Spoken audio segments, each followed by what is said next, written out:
तो नमस्कार मित्रों, रोज सब कैसे बानी? का हाल चाल बा? बड़ी ठंडा बा पटना में, बड़ी ठंडा बा पटना में ना, पूरा बिहार में ठंडा बा। आयु कहीं तो काल अखबार में छपल रहे कि जम्मू कश्मीर से ज़्यादा ठंडा बिहार में पड़ता। तो रोज सब तनी हिसाब किताब से रही, घर में रही, जरूरत पड़े तबे बाहर निकली। अब बाल बच्चा के, बुजुर्ग के, माता पिता के खास ध्यान रखी। सब लोगों से निवेदन बा, आग्रह बा। और ठंड के दिन में मजाक ना कपड़ा से, कहीं भी जाई, कहीं भी रही, कहीं भी घर में रही चाहे बाहर रही, कपड़ा गर्म कपड़ा पहन के, ऊपर से शॉल चादर ओढ़ के, मुंह ढक के, टोपी पहन के जरूर रही। चूँकि सुबह सुबह के टाइम बा, ऐसे हम अपना रूमे में बैठल बानी और वह सबकी बात से बात कर रहा बानी। चूँकि सुबह सुबह हमार कार्यक्रम होला अखबार, तो अखबार के समीक्षा अखबार वाला में काका अखबार आज कह रहा बा। तो वह सब लिखिए, अगर अखबार पढ़ ले तो कोई बात ना, थोड़ा सा जुड़ल रही हमारे साथ, सब कुछ हम बता दें। माननीय मुख्यमंत्री, लोकतंत्र के पहरुआ और बिहार के दुलरुआ माननीय मुख्यमंत्री जी हमेशा आम जनता खातिर चिंतित रहीना और हमेशा कुछ ना कुछ करत रहीना। यह उनकर निशानी बा। कहबो करलन कि हम बोली ना कम, काम ज़्यादा करना, हम बोले में विश्वास ना रखी। और शायद यह सब बात कह कह के पूरा बिहार के जनता के रिझौले बनी। 25 साल से एकदम गर्दा छोड़ौले बनी बिहार में। तो आज काल बड़ा महत्वपूर्ण हुआ के फैसला कर रहे हो। फैसला बा कि सोमवार से शुक्रवार, यानी सोमवार और शुक्रवार सप्ताह में 2 दिन अधिकारी और सब समस्या के समाधान करिहन, सुनिहन। चूँकि कई बार रुआ दफ्तर में जाते रही तो अधिकारी से भेंट ना होते रहे, रुआ जब पहुँचत रही तो टाइम से आवत ना रह, वो कहीं और कहा तो मीटिंग में बिजी बानी, हेने बानी, होने बानी। लेकिन ना, मुख्यमंत्री सबके देखते हुए फैसला लेलन कि 2 दिन टाइम निश्चित कर दिलन कि सोमवार और शुक्रवार में फरियाद सुनल जाई। मतलब आम जनता जे जाई तो समय से रुआ जाई तो और समय के साथ ओकर पालन हो, ओकर फरियाद सुनल जाई। अब दाएँ बाएँ के बहाना ना बना सके अफसर के हम बानी मीटिंग में, तो मुख्यमंत्री जी के प्रोग्राम में बनी, तो ये सब ना हो सकेला।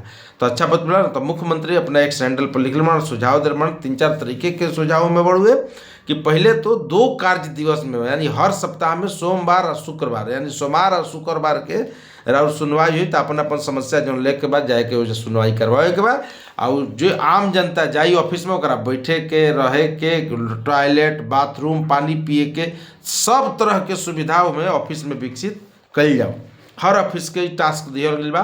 पंचायत, थाना, प्रखंड, अनुमंडल, जिला, प्रमंडल, राज्य कमिश्नरी, सचिवालय से लेकर सब जगह ये व्यवस्था लागू करे के आदेश दे दिया बा। 19 जनवरी से ही प्रभावी हो जाए। 19 जनवरी नया साल में नया तोहफा, 19 जनवरी 2026 से ही लागू हो जाए, प्रभावी हो जाए।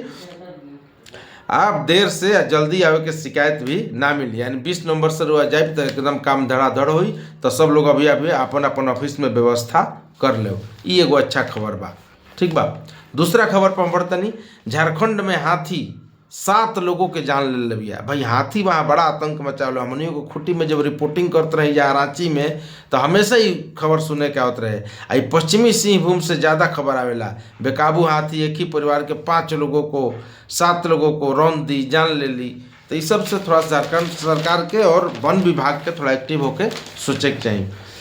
अगला जो खबर बा वो नगर निकाय या सरकारी जमीन पे जे लोग कब्जा कैले बा, माफिया लोग, वो जल्दी जल्दी जमीन एकदम रास्ता से कायदा से एकदम छोड़ दो।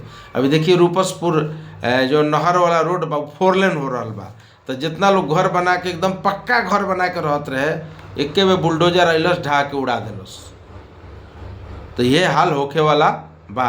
ऐसे सरकारी जमीन पर जे लोग कब्जा कैले बा, खासकर प्रखंड में, ब्लॉक में, नगर निकाय में, जल्दी जल्दी खाली कर दो, नहीं तो उनकर कोई खैर नहीं खे। अब उनका एक्शन जल्दी हुई। राजस्व भूमि सुधार विभाग ने 20 वर्षों में परिपत्र 4 खंड में प्रकाशित किया है। पहली बार ऐसा भइल बा। अब वो परिपत्र यानी ओकर के पत्रिका के माध्यम से और उनमें सब कुछ बतावल जा रहा बा। तो इसमें भू अर्जन, भूमि, खास मल जमीन, हस्तांतरण जमीन, कौन आम घर मजरुआ जमीन बा, सारा कुछ के ब्यौरा विवरण बढ़ुए 4 खंड में प्रकाशित होल बा। तो वह सब देख के लेके खरीद के देख सकीला। पटना हाई कोर्ट के नया चीफ जस्टिस मिल गए बा। उनकर कल शपथ ग्रहण समारोह होल बा। नवनियुक्त न्यायाधीश रितेश कुमार जी के, रितेश कुमार और प्रवीण कुमार का शपथ ग्रहण समारोह कल गुरुवार के भइल रहे राजभवन, यानी राजभवन का अब नाम बदल के हो गया लोक भवन। लोक भवन में भइल रहे। AI तकनीक से सवारी जाएगी प्रदेश की सारी सड़कें। जितना भी सड़क कहीं भी खराब बा, टूटल बा, फूटल बा, बनल नहीं के, ओकरा के एआई तकनीक के मदद लेकर के, अब एआई आवे से ज़्यादा लोग को नौकरियो जाई, लेकिन एगो तकनीक आ गई बा तो ओकरा के पालन अनुपालन करे खातिर ओकर लाभ पूरा बिहार सरकार अब ले रहा है, केंद्र सरकार तो लेते बिया। राष्ट्रीय राजमार्ग के यात्रा भी सुरक्षित, सुचारू और भरोसेमंद बनावे खातिर एआई में काम बढ़े, सड़क दुर्घटना में कमी लावे खातिर एआई के मदद लियल जाई।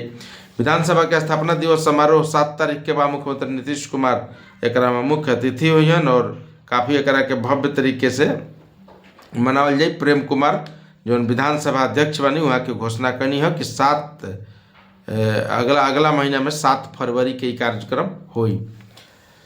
और बाद मुख्य सचिव ने खुद कंबाल संभाल फार्मर रजिस्ट्री अभियान का, यानी सभी डीएम को लक्ष्य प्राप्ति करने के लिए 100% किसानों के योजनाओं को लाभ सुनिश्चित करावे खातिर सब योजना के लाभ अंतिम लोगों तक, अंतिम व्यक्ति तक पहुंचावे खातिर पूरा प्रशासन चुस्त दुरुस्त होकर काम करे के पूरा व्यवस्था संभाल लिया गई बा।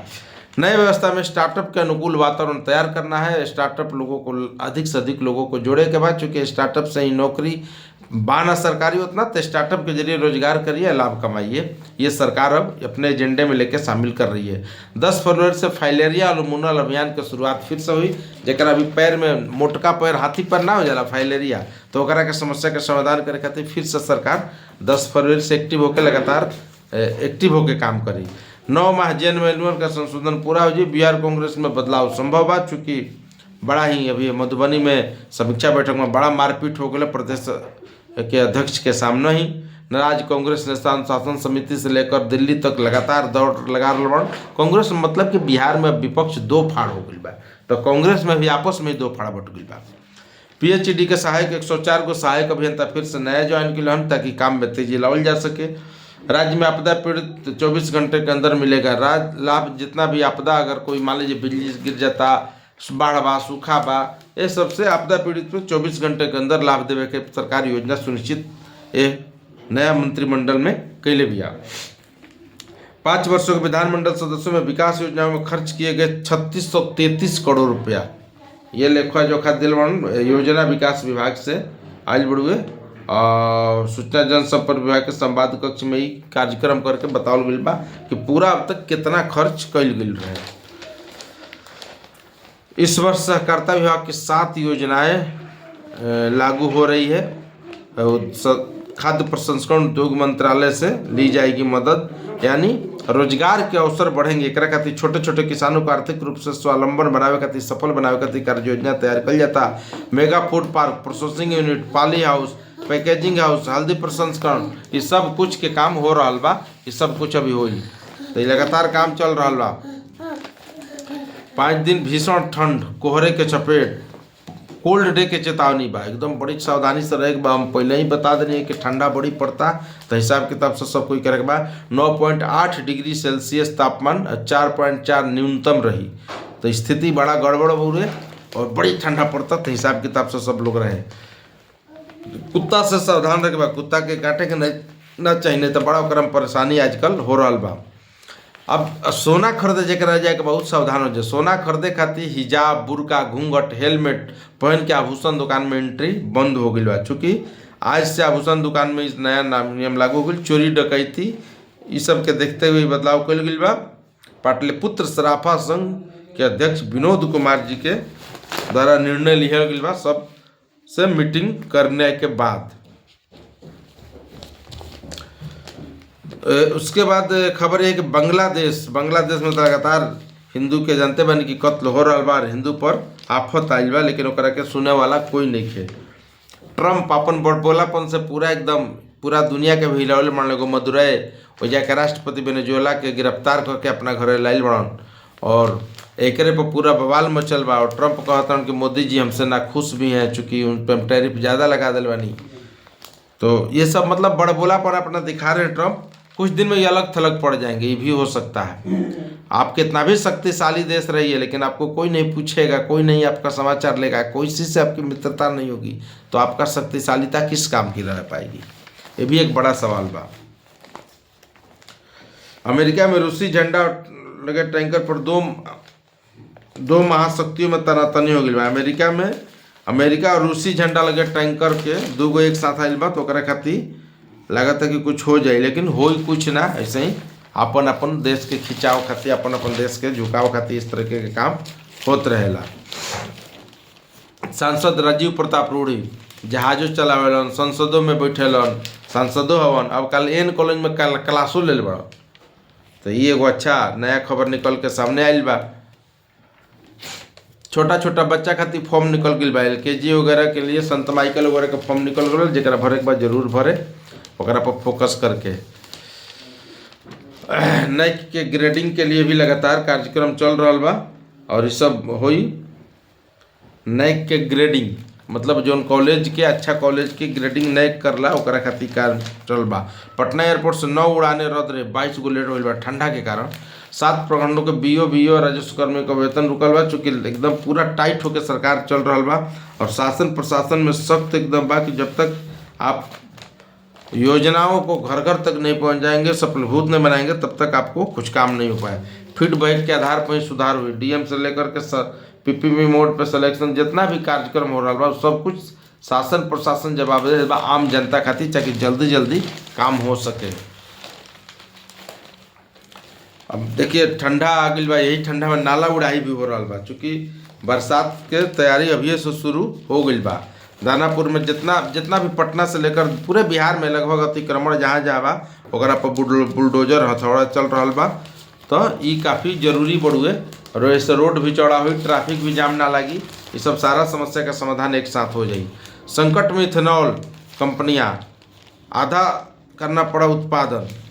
मुजफ्फरपुर के ये हाल बढ़ गई। इथेनॉल कंपनी का है संकट में। अगले ऑयल मार्केटिंग कंपनी को अनुबंध से हटकर कंपनियों के अप्लाई कर 50% कम कर दिले बा। तो एक के सरकार के ज़्यादातर से देखे के चाहिए। 3 माह में पंचायत सरकार भवनों का काम पूरा करना है। पंचायत सरकार भवन अभी तक जहाँ जहाँ नहीं बनल, ओकरा के 3 महीना में पूरा करे के बाद 322 गो पंचायत सरकार भवन के लगभग अभी तक बन के तैयार हो गई बा। 1800 से अधिक पंचायत सरकार भवन बने के बाद 220 पंचायत सरकार भवन के काम फिनिशिंग हो गई बा। 332 भवनों का ब्रिक वर्क कंप्लीट हो गई बा। 100 पंचायत सरकार भवनों के काम चल रहा बा। ये पूरा स्थिति बढ़ुए एजा से। दूसरा राजद। अब राजद में लालू प्रसाद यादव दिल्ली में बन, तेजस्वी यादव विदेशी दौरा पड़न, तब दिल्ली में लौट बन, और फिर पटना लौट के तब पूरा बिहार में का तो दौरा हुई। एक तरफ मुख्यमंत्री के भी दौरा हुई, एक तरफ उनको दौरा हुई, दोनों कोई के दौरा हुई।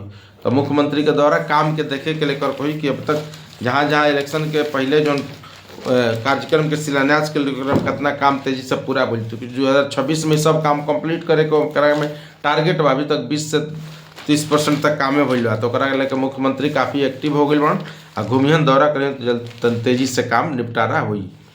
1 माह के अंदर जितना भी लंबित मामला है सबके निपटावे के बाद ट्रैफिक से लेकर पुलिस तक के सब कोई के निर्देश दियल गई बा। जो भी है दिसंबर तक 94,000 हो जाएगा सक्सेस।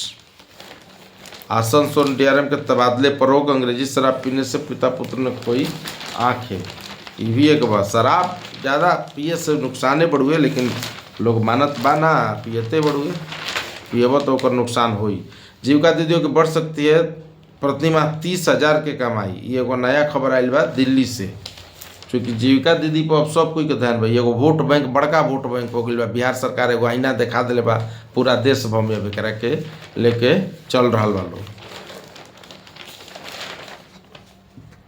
समाज के अंतिम व्यक्ति तक RSS को जोड़े। RSS भी अपन अभियान में लागल बा। RSS भाई सफल संस्था बा, तो अपन काम करबे करी। पटना में अब देश दुनिया के खबर तो आपस में बहुत अच्छा नहीं खे। जब से मदुरई की गिरफ्तार ट्रंप बाबू कैले बाड़न, तो ट्रंप जी के तई हाल चाल बा। लेकिन दूसरा अब का बा, एगो अच्छा खबर बा कि चिड़ियाघर में पेड़ों पर बनेगा वॉकवे। अब सोचिए पेड़ पर बनी, एगो अद्भुत टाइप से हुई। जो लोग जाई जू में घूमे, चूँकि आनंद किशोर साहब वहाँ आगे बन सेक्रेटरी अगरी, तो वो तो कुछ काम ऐसा करबे करलन जो अनोखा होला। तब पेड़ों पर वॉकवे बनी, तो वजह से बाघ शेर के भी देखे में मजा या लोग भी काफ़ी इंजॉय करी। जैसे राजगीर में बनल एगो ग्लास ब्रिज, तो कितना लोग जाके घूमता। वैसे अगर जो बनी तो कुछ फ़ायदा ही हुई। ऑनलाइन टिकट 15 तारीख से ओकर बुकिंग शुरू हो जाई। ऐप के जरिए पूरा चिड़ियाघर के जानकारी मिली। आनंद किशोर जी आयल बन, तो नया नया कुछ काम जहाँ भी रहलन करलन, तो अच्छा बढ़ुए। इहो के जाइल बन, तब इहो काम हुई।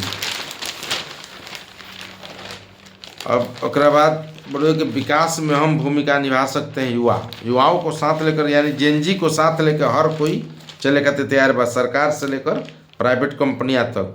उद्योग धंधों के लिए बजट बढ़ाना होगा, तभी श्रेयस्कर होगा, उद्योग धंधा ज़्यादा से ज़्यादा चले। मकर संक्रांति 15 को मनेगी, तिल और द्वादशी का संजोग है, जो है 14 के नाम मनी, 2 दिन मनावे खातिर झगड़ा मत करिए जा। 15 तारीख के मनी 1:39 तक 39 तक स्नान दान करके पूर्ण करके मनावे के संजोग बा। आ चूड़ा दही के भोज भी में निमंत्रण के खेल भी जारी हो गई बा राजनीतिक रूप से। जैसे तेज प्रताप यादव, लालू जी के बड़े लाल तेज प्रताप यादव कल भाजपा के उप मुख्यमंत्री विजय कुमार सिन्हा के देवे गए रहन न्योता, और न्योता स्वीकार के लिए न्योता में अहन विजय कुमार सिन्हा। तो देखी कैसन कैसन सियासी खिचड़ी पाकता।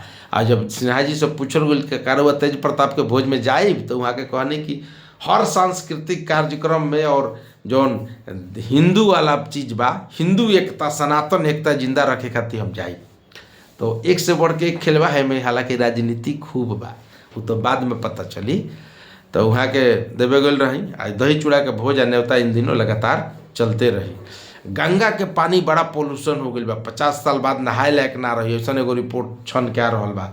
तो लगातार कुछ आ रहा बा, सरकार लगातार एक्टिव होकर काम भी कर रही है, दूसरा तरफ योजनाओं को दुरुस्त करके ठीक करे के लक्ष्य भी बा। तो धन्यवाद, रुआ सब देखते रही, लाइक सब्सक्राइब करते रही। आज के अखबार में ये मूल रूप से रहे जो बता देनी। ठंडा बात तो नहीं बच के रही। धन्यवाद, नमस्कार। रुआ देखते रही, लाइक सब्सक्राइब करते रही भूषण भोजपुरिया चैनल के।